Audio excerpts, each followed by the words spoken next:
Okay, shalom, shalom. Kwam Yasha Allah. Kocholoyim La Yahweh. Bachashim Yahushai. Bachashim Kahakwadash.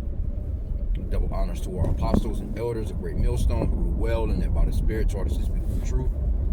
Just want to say to all the Akim and Ahwah that's out here sincerely keeping the laws, the statutes, and commandments of Yahweh Bashim Yahushai to the best of their ability. This is Yachanan Nawah. It's coming at you with another quick lesson. Praying that it's edifying by the Spirit. And yeah, it's just a little ride and drive, man. Just flowing in the Spirit at the plantation. But I was listening to, videos. I was watching the elder out in Hawaii, GMS Hawaii, Ba. Subscribe and be edified.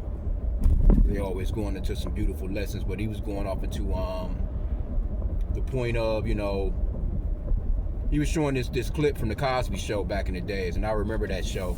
We used to watch that. That was before, probably about the last of the generations of you getting a educational show. They used to have messages in those shows. You know what I'm saying? It was like it was a message at the end of each one of those shows back in the days. No matter what it was like a learning situation, so to speak. Some comedy, be laughing, whatever. But during, towards the end of the show, you kind of pick up on the fact that, okay, they're trying to give you a life lesson type of deal. And the episode that he brought up was an episode with Rudy, which was the youngest girl on there. I forgot what her real name is in real life. She's super grown now, but she was like the kid on the show until they brought in Raven Simone. She was playing a little, I guess, the daughter or stepdaughter of Denise or whatever on the show. But other than that, Rudy was the youngest on the show for seasons, and it got to a point, where she was like a 12-year-old on the show, and they went off into her monthly, her flower, her period, and Claire was sitting there on the couch with her and explaining to her. She was basically like, Rudy was like, no, I'm 12, whatever, but she's like, I'm not a woman. And her mama Claire playing the part, Claire Huxtable, said biologically, you're a woman. You know what I'm saying? Because now you're on your period. That designates you as literally you're in womanhood now. Now, is she young? Yes, she's young. You know what I'm saying? Is she ready for a husband and sex and all this other stuff like that? Maybe not, or maybe so. Because some young girls or young ladies or young maids, virgins, basically, they develop differently. Some are already, developed. They're ready to go. They have, boobs, so to speak. They're able to milk a child. They're able to, and, as they get pregnant, things change, and they're ready to, become a mother. You're just living in a system where Esau has tarnished that. He has destroyed that. He has taught the people that you're a damn kid until you're 21 in this place. You're a damn child until you're 18, basically. Right? Or you can join this military at 18, but you still can't drink to 21, which is stupid as hell. You can put your life on the line, but you can't legally go and buy you a beer if you want to. So this man's system is backwards. Now, is it wise for a damn 13-year-old, 14-year-old? Because that's around the time when, young women were being given away, And I can remember growing up in the South, that was just a regular damn thing. My grandmother, I think she was like 12, 13 when she got going. My grandfather was, he wasn't no more than like 13, 14. But that was a different time where they knew how to actually handle the house. They knew how to farm, do things to take care of the house, because back then there wasn't no video games. You weren't sitting on in no goddamn stroller until you 9 years old with a damn iPad in your hand playing some stupid ass game on an iPad. No, you was out doing chores. You was learning how to do shit. We was cutting wood. You know what I'm saying? Getting ready for the season, the winter. We was out in the fields. That was just me speaking as a man being in the South. We was out, we planted. We picked the shit that we had to eat for the harvest. We picked the harvest for the shit that we had to, eat for the winter. It wasn't no, going to the supermarket. I mean, You could, but we didn't do stuff like that. It was kind of rare. You went for certain things, but it kind of plays into if a man doesn't work, neither shall he eat. You know, because if you didn't get up off your ass and go and plant something in the South where I live, your ass could overall starve. You know. So, and the men were out in the yard, you know, or doing all the manual stuff, and the women were in the house doing all the lady stuff. They were washing all the clothes. They was, you know, in the kitchen doing all the cooking. You know what I'm saying? Like, we didn't go in the kitchen and do shit like that, you know? Matter of fact, you know, my grandmother, I grew up with my grandparents, you know, my grandmother, she had a rule where basically we weren't even allowed in the kitchen. Like, you know, if there's women in the house, one of our sisters, aunties, or girl cousins, or whoever was there, they go in the kitchen, they get us something to drink. They get us something to eat. You know, not saying that we couldn't go in there and make a sandwich or something like that, but it was just rare. We didn't do it. Because my grandmother was raising our you know, my aunties and my, you know, her grandchildren or her granddaughters, you know, to be women in the house. How to know how to treat a home. They was ready to go. Shit, back when we was growing up, shit, my sisters and them could cook a full course fucking meal at 8, 9 years old. Easy. Nothing from scratch. Cakes from scratch. Cornbread from scratch.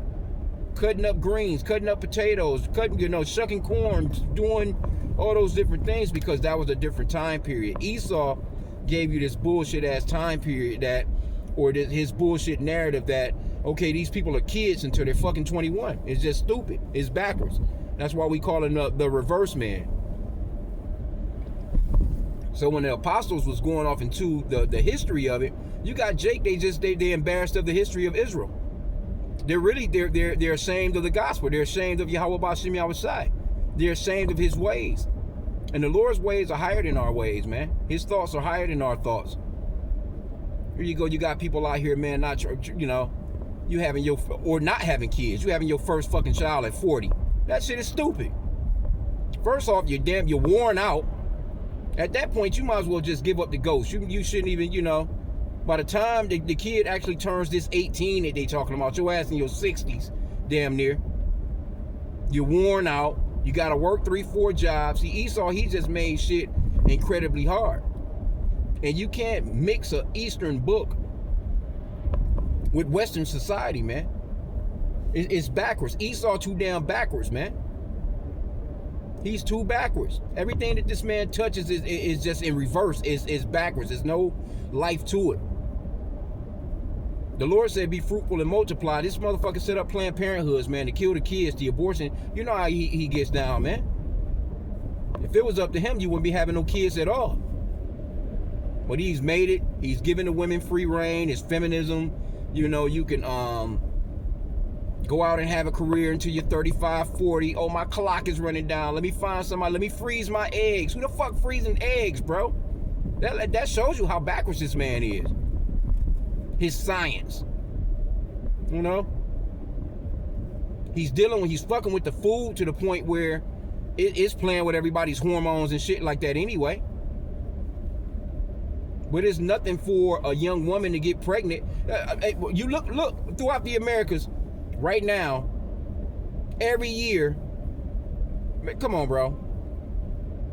You see pregnant 12, 13-year-olds all the time.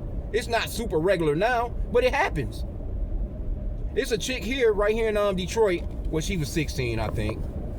15 or whatever, I guess, once she got pregnant or whatever. But, you know, I just done a lesson on it last week, I think it was. She had the damn baby in the toilet, grabbed the baby out of the toilet, and to show you don't need Esau's shit, neither to have no baby, you know. But she had the baby, got the baby out of the toilet, you know what I'm saying, and she acted as if somebody left the baby on the porch. And then they silly as hell, her mama didn't know, you know. But anyway, supposedly she didn't know. She claimed that she didn't know and the mama didn't know, nobody. But you know, that's some single black woman shit, you know, raising kids. But anyway, they ended up taking the girl to the hospital with the baby. And they already knew what was up. She was lying. You know what I'm saying? That baby was hers. She had that baby. You know, but she was trying to front like somebody left the baby on the porch because she was so scared, basically. You know what I'm saying? And, you know, She didn't know how to bring it, I guess, forth to her mom, because she was talking about how her mom was struggling. She didn't want to put no more burdens on her mom. Her mom was already a single mother with 4 children, you know, and all this other good stuff like that. But she was fucking. And she was probably fucking before that. Because if she was pregnant at 15, you know, she had the baby at 16, she could have been, you know, already, come on, man. Look, you live in America. All that old, these are sweethearts and shit like that. No, these motherfuckers is not sweethearts. They're not sweethearts, man. When they come on that monthly, things start to happen. Things start to happen. They get to throwing that pillow in between their legs. They doing all kinds of stuff. Things get to happening. All it takes is some nigga get to talking to her. And if you ain't got no eyeballs on her, she's gonna get with somebody. She gonna make something happen, man.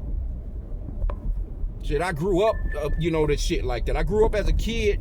Well, I can't say a kid, but a young man, like, you know, shit, you know. Everybody knew about a story in middle school, high school. And I can remember being back in middle school, them chicks was getting it in. 5th, 6th, 7th grade. Like, so all that old, you know, they're children. No, the fuck they not. Now you treating them like children. They have the mindset of children. They don't have no type of they don't have no learning. They don't have no proper learning. They don't know how to clean. They don't know how to cook. They don't know how to take care of any goddamn thing. They don't know how to manage their time. They don't know about nothing. They just on the phone all goddamn day long. But now does that change their body? Hell no. That don't change the way that the Lord created their body. They're just in a stupor or a stupid ass mindset. You see what I'm saying?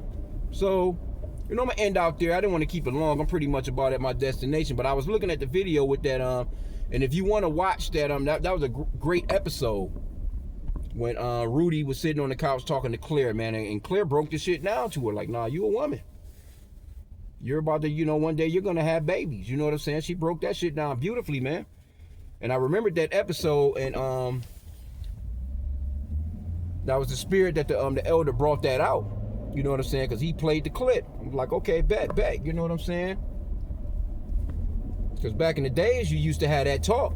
You know, they used to call it the talk, the birds and the bees. You know, your parents sit you down and get to talk, because they know, all right, you done became this age. Let's, you know, here you go. You know what I'm saying? You done seen especially these days, they over-sexualize everything anyway.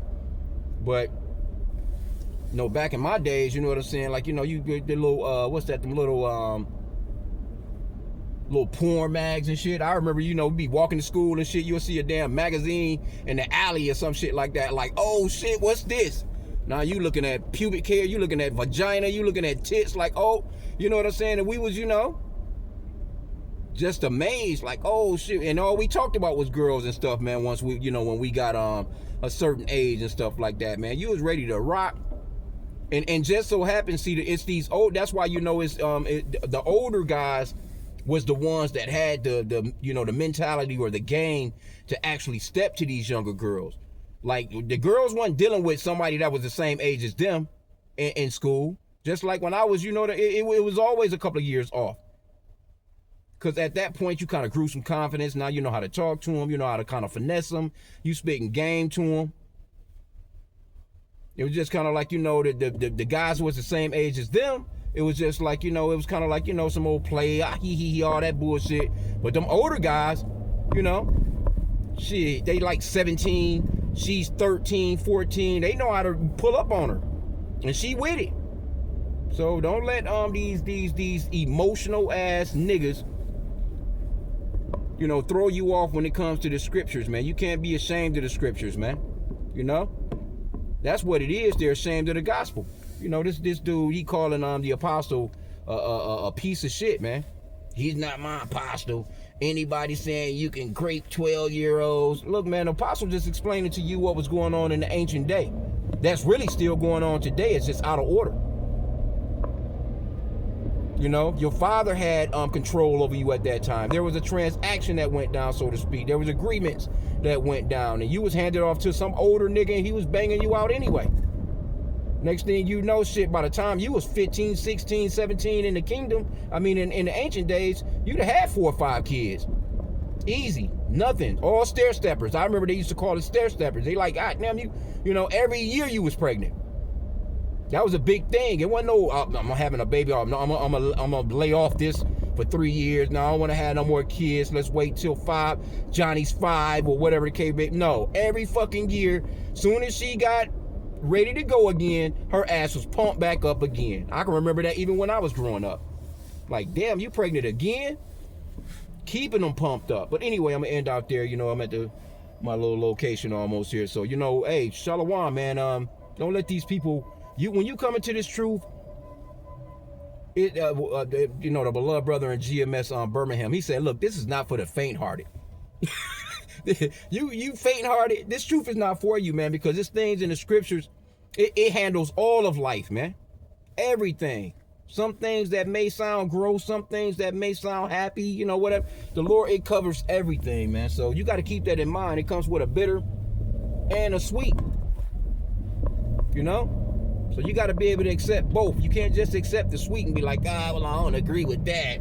All right, well, you just basically, that's going to lead you into adding to and taking away from the scriptures, man. So with that, Shalom, which is a curse. You don't want to do that.